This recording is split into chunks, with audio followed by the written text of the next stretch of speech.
Hi everyone, just a little update on Substack. I just, as you know, I just recently started my Substack, and I feel it's doing really well, and I really like it, and I really like that, you can have pretty much all formats. Just like YouTube is basically only for videos, right? And you have Twitter that's only for short messages, and then you have other platforms that are for like long articles, and then you have like SoundCloud, and that's like for podcasts and so on. Um, so what I really like about Substack is that you can do all these things on there, you know, and yeah, and this is not advertisement, it's just I I'm not getting anything from Substack other than having my Substack. So yeah, so I really like that, and I feel it works really well, and I already have a bit of a following there, even though I just started. But in the meantime, um, well, YouTube is picking up as well, so I'm kind of torn now, because now uh, I thought, maybe I do some exclusive things on Substack, but then now I'm thinking, well, now I could also do those on YouTube, so I'm probably gonna do that too. So I'm probably gonna do some exclusive content on Substack, but also then later on, probably also on YouTube as well. Um, I wanted to focus only on Substack, but I'm gonna do YouTube as well. Gonna maybe do, I don't want to do advertisement or anything like that. Um, and I don't really want to do ads on YouTube, but I could do that. I didn't really want to do that. Uh, but I don't know. But I'm probably gonna do like, you know, like I said, like maybe some exclusive content that's nice, and maybe talk about some specific things um that are difficult to to talk about in um to a more broad audience.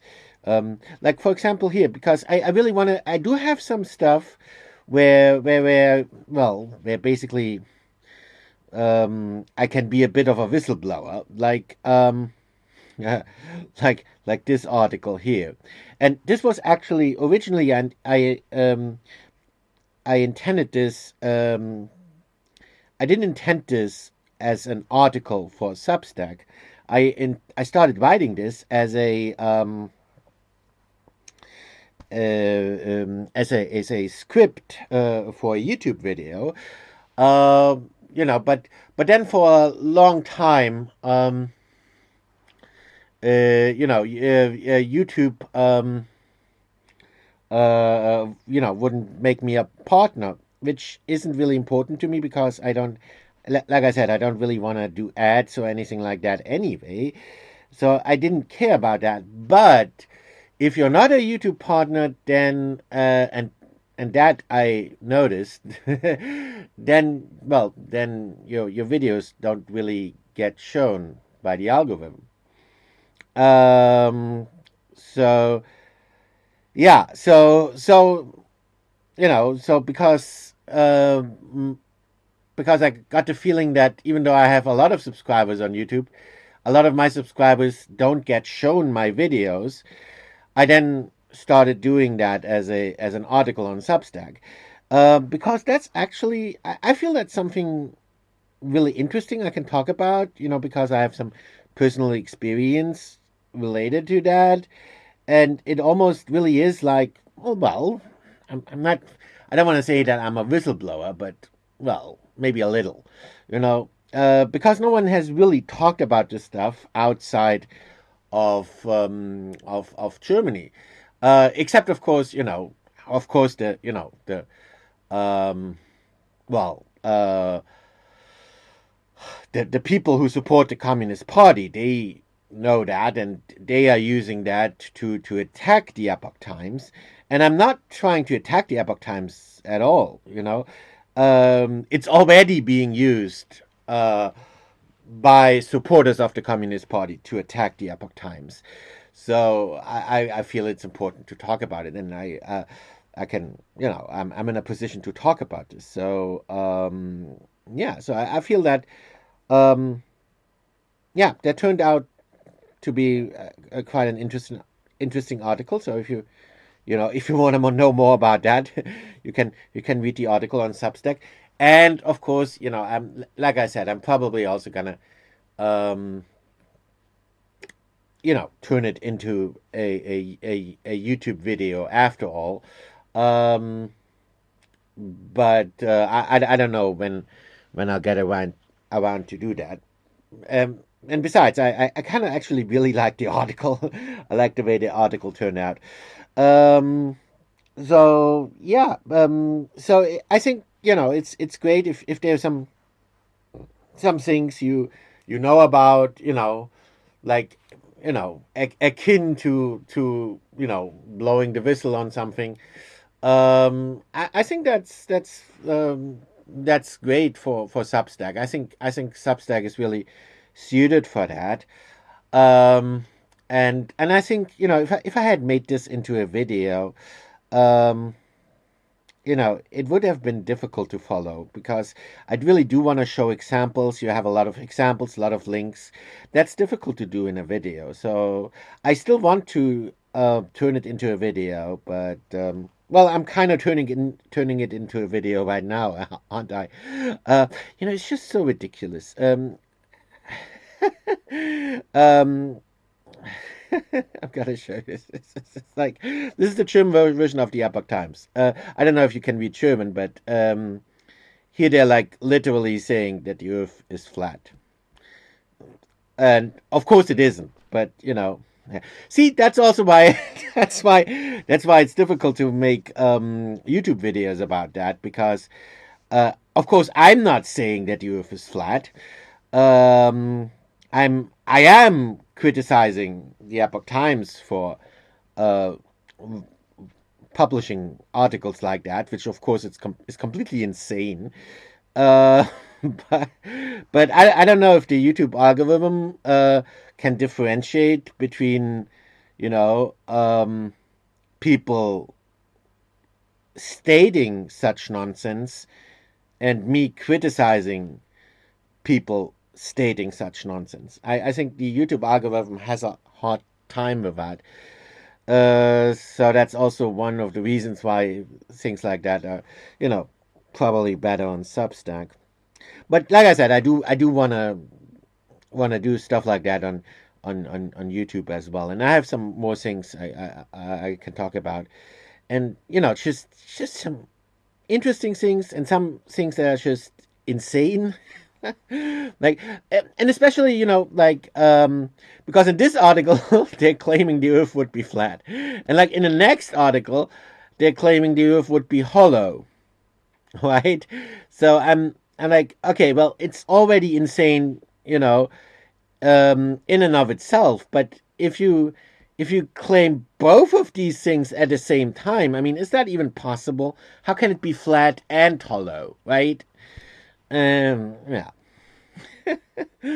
So yeah, and actually, like I make clear in the article, I like the Epoch Times. It's just a German version that's just completely insane, and um, yeah, and stuff like that, and people get the wrong impression.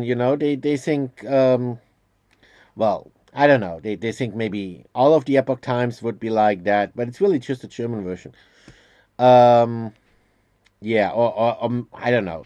Maybe they think that that's what they believe or something, and I don't know what happened here. Well, I am kind of trying to explain it in the article, and I'm gonna write some more about that in the future. And that's also why I talked about this. This is I'm not even gonna click on that. This is just too ridiculous. but um. But see, that's why I started to talk about Gnosticism, because I feel that's actually related. you know, because you think, oh well, the Epoch Times, maybe, you know, maybe the people who run the Epoch Times, maybe they're Christians, or maybe they're like Buddhists, or like Falun Gong practitioners, or something like that, or maybe they're just crazy. Well, yeah, I mean, whoever wrote those articles obviously is. But see, yeah, it kind of then, you know, reflects badly on whatever religion you think these people have, right? And uh, it does come from a religion, but it's not Christianity. It's not Buddhism, and it's not Falun Gong, or, you know, whatever religion. It is Gnosticism. Those things are Gnostic, and I'm gonna explore that in some of the future articles. And actually, you know, this whole thing. Well, you know, I don't even want to click on that in a YouTube video, so I'm not gonna click on that. But like, you know, you can see the image in the middle. Uh, that's the kind of stuff that David Icke spreads, and he's just the most insane guy ever. And of course, you know, he's not a religious guy, except of course that again he is actually a Gnostic.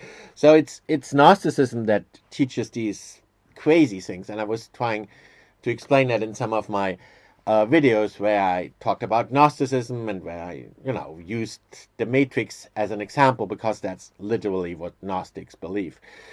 You know, and it goes in that kind of direction, like weird, crazy science fiction stuff. It's just the most crazy stuff, but it doesn't have anything to do with any mainstream religion. It's just Gnosticism. It is crazy, and it is very very science fiction stuff. You know, it's like I'm like the hugest biggest. I'm the biggest Star Trek fan like there is, but Gene Roddenberry is a good example for that, because he's also a Gnostic. A lot of people, you know, that's kind of the thing with Gnosticism. You always think that they have some kind of religion, even if it's like atheism. Like with Gene Roddenberry, a lot of people think he's an atheist, but he's not. And then a lot of Christians think that he's a Christian, but he's not. You know, but there are in these science fiction stories, there are a lot of religious elements, but they're from Gnosticism. And in these examples I give here about, you know, some of these articles, it's just straight up um, occult pagan Gnosticism.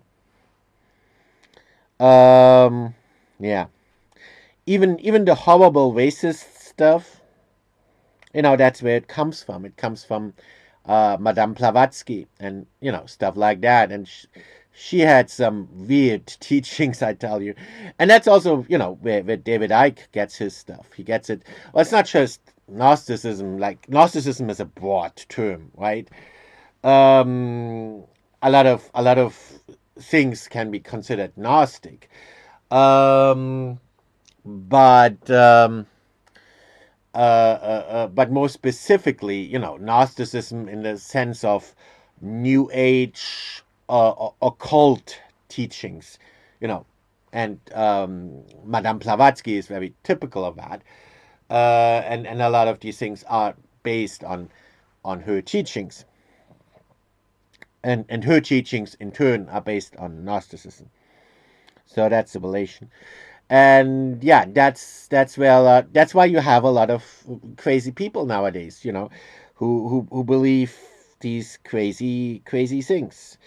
But it's not from Buddhism or whatever religion. It's from Gnosticism, and Gnosticism should really be, well, first off, it should be considered a religion of its own.